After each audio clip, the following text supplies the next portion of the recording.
నా పేరు Aluru Tirupalu, CPM party జిల్లా కమిటీ సభ్యుడిని. నెల్లూరు రూరల్ మండలం ఆమంచర్ల పంచాయతీ మట్టెంపాడు గ్రామంలో, అది ఇనాం గ్రామం.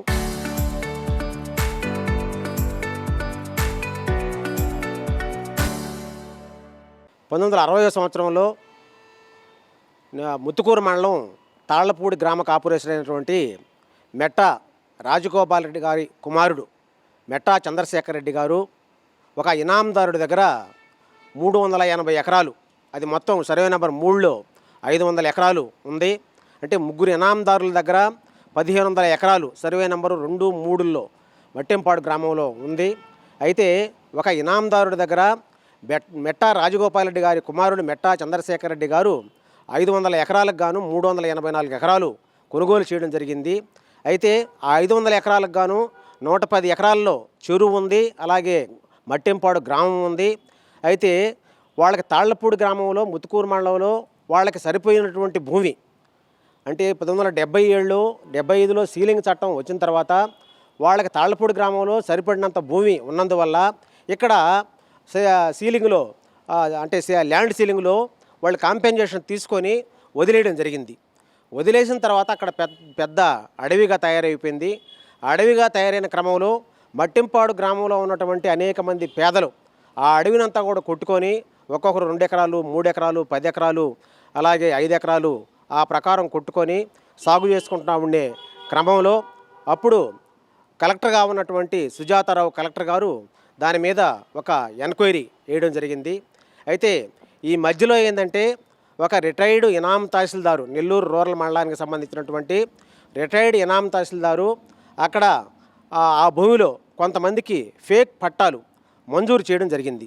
ఆ ఫేక్ పట్టాలు కాబట్టి ఈ ఎంఆర్ఓ ధర్మయ్య గారు అక్కడ ఎంక్వైరీ చేసిన తర్వాత, సుజాతారావు కలెక్టర్ గారు ఎంక్వైరీ చేసిన తర్వాత ఇవన్నీ కూడా ఫేక్ పట్టాలు, ఇవన్నీ చెల్లవు అని చెప్పి ఆయన ఒక నివేదికని తయారు చేసి కలెక్టరు సుజాతారావు గారికి ఇవ్వడం జరిగింది. అయితే అప్పటి నుంచి కూడా అది ఖాళీగానే ఆ భూమి ఉండింది. ఆ క్రమంలో ఏంటంటే రోసయ్య కలెక్టర్గా ఉన్నప్పుడు, అలాగే కిరణ్ కుమార్ రెడ్డి గారు కలెక్టర్గా, ఆయన ముఖ్యమంత్రిగా ఉన్నప్పుడు ఇక్కడ ఎవరైతే కాంపెన్సేషన్ తీసుకొని భూమిని వదిలేశారో వాళ్ళకి మళ్ళీ దుర్బుద్ధి పుట్టింది. ఈ భూమిని ఎలాగైనా కానీ మేము స్వాధీనం చేసుకోవాలని చెప్పి ఆ క్రమంలో వాళ్ళు ఏంటంటే ముఖ్యమంత్రి రోసయ్య గారిని, అలాగే కిరణ్ కుమార్ రెడ్డి ముఖ్యమంత్రి గారిని ఇన్ఫ్లుయెన్స్ చేసుకొని, అంటే ఎంఆర్ఓ ధర్మయ్య గారు మళ్ళీ ఇనాందారులకే ఈ భూమి చెందుతుందన్న తర్వాత మళ్ళీ ఇనాందారుల్ని మేనేజ్ చేసుకొని వాళ్ళ పేరుతో 20 మంది పేరుతో మళ్ళీ పట్టాలు తెచ్చుకోవడం జరిగింది. ఒకసారి కాంపెన్సేషన్ తీసుకున్న తర్వాత మళ్ళీ కాంపెన్సేషన్ తిరిగి చెల్లించాము మేము అని చెప్పి వాళ్ళు చెప్తున్నారు. ఇదైతే కరెక్ట్ కాదు. ఒకసారి కాంపెన్సేషన్ తీసుకొని వదిలేసిన తర్వాత ప్రభుత్వం ఇక్కడ ఏంటంటే ప్రభుత్వం కూడా స్వాధీనం చేసుకోకపోవడం అనేది చాలా అది ఎటువంటి మంచి పద్ధతి కాదు. ఆ భూమి ఎప్పుడో ప్రభుత్వం స్వాధీనం చేసుకొని ఉండాలా. ఆ ప్రభుత్వం స్వాధీనం చేసుకొని క్రమంలో మళ్ళీ వాళ్ళ పేరుతో వాళ్ళు పట్టాలు తెచ్చుకోవడం జరిగింది. ఈ లోపల ఏంటంటే 2014లో ఇదంతా కూడా గందరగోళంగా అనేక మంది చేతులు మారినాయి. చాలామంది కొనుగోలు చేశారు, అమ్ముకున్నారు. అక్కడ ఉన్నటువంటి మట్టెంపాడులో ఉన్నటువంటి సిపిఎం పార్టీకి చెందినటువంటి పేదలు 28 మంది రైతులు అక్కడ మినుము చల్లుకున్నారు. అంటే దాదాపు 110 ఎకరాల్లో వాళ్ళు ఉన్నారు. వాళ్ళు ఉన్న క్రమంలో వాళ్ళందరూ కూడా అక్కడ జామాయిల చెట్లు వేసుకున్నారు, అలాగే మినుము చల్లుకున్నారు, అలాగే ఉలవ పంట పండించుకున్నారు, ఈ రకంగా నువ్వుల పంట కూడా పండించుకున్నారు. ఈ రకంగా చేసుకునే క్రమంలో అప్పుడు 2014లో కలెక్టర్గా ఉన్నటువంటి నెల్లూరు జిల్లా కలెక్టర్ గారు, శ్రీకాంత్ కలెక్టర్ గారు, ఇవన్నీ కూడా వాళ్ళ పేరుతో తెచ్చుకున్నటువంటి పట్టాలన్నీ కూడా రద్దు చేసి ఈ భూమిని అంతా కూడా ల్యాండ్ రిఫార్మ్స్ ఎవరైతే సిసిఎల్ఏ కోర్టు ఉందో సిసిఎల్ఏ కోర్టుకి సరెండర్ చేయడం జరిగింది. 2014లో అప్పటి నెల్లూరు జిల్లా కలెక్టర్గా ఉన్నటువంటి శ్రీకాంత్ కలెక్టర్ గారు దాని మీద మరలా కూడా ఒక ఎంక్వైరీ వేయడం జరిగింది.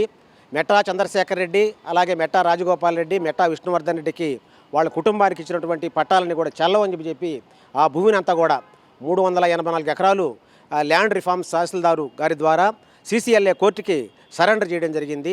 అయితే ఇప్పుడు మరలా కూడా వాళ్ళ మెట్టా కుటుంబానికి ఆ భూములే అయిపోయినాయి, మాకు అయినాయి అని చెప్పి సిసిఎల్ఏ కోర్టులో, అంటే సిసిఎల్ఏ కమిషనర్ గారిని వాళ్ళు ఇన్ఫ్లుయెన్స్ చేసుకొని ఈ మధ్యలో ఆనం విజయకుమార్ రెడ్డి గారు, అలాగే మంత్రిగా ఉన్నటువంటి రామనారాయణ గారు కావచ్చు, అలాగే నెల్లూరు రూరల్ ఎమ్మెల్యే శ్రీధర్ రెడ్డి గారు కావచ్చు, వీళ్ళందరూ కూడా ఏంటంటే అది మేనేజ్ చేసుకొని సీసీఎల్ఏ కమిషనర్ గారిని మేనేజ్ చేసుకొని మెట్టా కుటుంబానికి అయినట్టు వార్తలు వస్తుంటాయి. ఇది ఎంత మాత్రం సమంజసం కాదు. ఒక్కసారి మా దగ్గరికి కూడా సిపిఎం పార్టీ ఆఫీస్కి మెట్టా చంద్రశేఖర్ రెడ్డి గారు బతికున్నప్పుడు, ఇప్పుడు ప్రస్తుతం లీడ్ ఆయన చనిపోయి ఉన్నాడు, మెట్టా విష్ణువర్ధన్ రెడ్డి వాళ్ళ నాయన మెట్టా చంద్రశేఖర్ రెడ్డి బతుకుని 2010 ఆ ప్రాంతంలో మా సిపిఎం పార్టీ ఆఫీస్కి కూడా రావడం జరిగింది.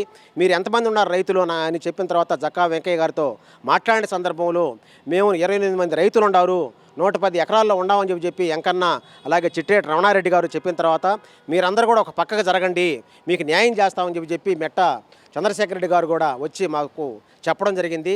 ఆ క్రమంలో మళ్ళీ కూడా సర్వే చేయించమని చెప్పి జక్కా వెంకయ్య గారు చెప్పారు.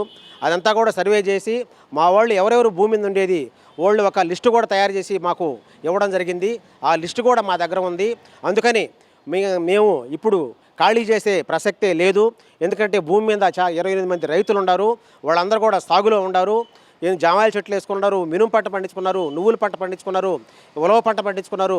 ఈ రకమైన పద్ధతిలో ఉన్నారు కాబట్టి వాళ్ళందరికీ ఖచ్చితంగా న్యాయం చేయాలని చెప్పి మేము డిమాండ్ చేస్తూ ఉన్నాము. అయితే మా డిమాండ్ ఒకటే, ఒక్కసారి కాంపెన్సేషన్ తీసుకొని భూములు సీలింగ్లో వదిలేసిన తర్వాత ప్రభుత్వం స్వాధీనం చేసుకోవాలని చెప్పి మేము డిమాండ్ చేస్తూ ఉన్నాము. ప్రభుత్వం స్వాధీనం చేసుకుని ఎవరైతే అక్కడ సాగులో ఉన్నారో వాళ్ళకి ఖచ్చితంగా పట్టాలు ఇవ్వాలని చెప్పి మేము కలెక్టర్ గారి దృష్టికి కూడా దీన్ని తీసుకుపోవడం జరిగింది. ఇప్పుడు ఉన్నటువంటి హిమాంశు శుక్లా దృష్టికి కూడా తీసుకుపోవడం జరిగింది. ఆ సార్ కూడా ప్రైవేట్ వాళ్ళకి ఇచ్చేదానికి లేదు, దీని మీద మేము కూడా కోర్టుకి అప్పీలుకి పోతామని చెప్పి ఆయన కూడా చెప్పడం జరిగింది. అందుకని మేము కూడా హైకోర్టుకు పోయేదానికి సిద్ధపడి ఉన్నాము. ఇప్పుడు కోర్టు సెలవుల్లో ఉన్నాయి కాబట్టి రేపు హైకోర్టు తీసిన వెంటనే మేము కూడా మా భూములు మాకు రావాలని చెప్పి 28 మంది రైతులకి 110 ఎకరాల్లో ఉన్నాం కాబట్టి ఈ 110 ఎకరాలు సాగు చేసుకుంటున్నటువంటి పేదలకి ఇవ్వాలని చెప్పి మేము కూడా హైకోర్టుకు వెళ్ళేదానికి సిద్ధంగా ఉన్నాము. ఆ ప్రకారం ఈ భూమిని అంతా కూడా 384 ఎకరాలు ప్రభుత్వం స్వాధీనం చేసుకోవాలా.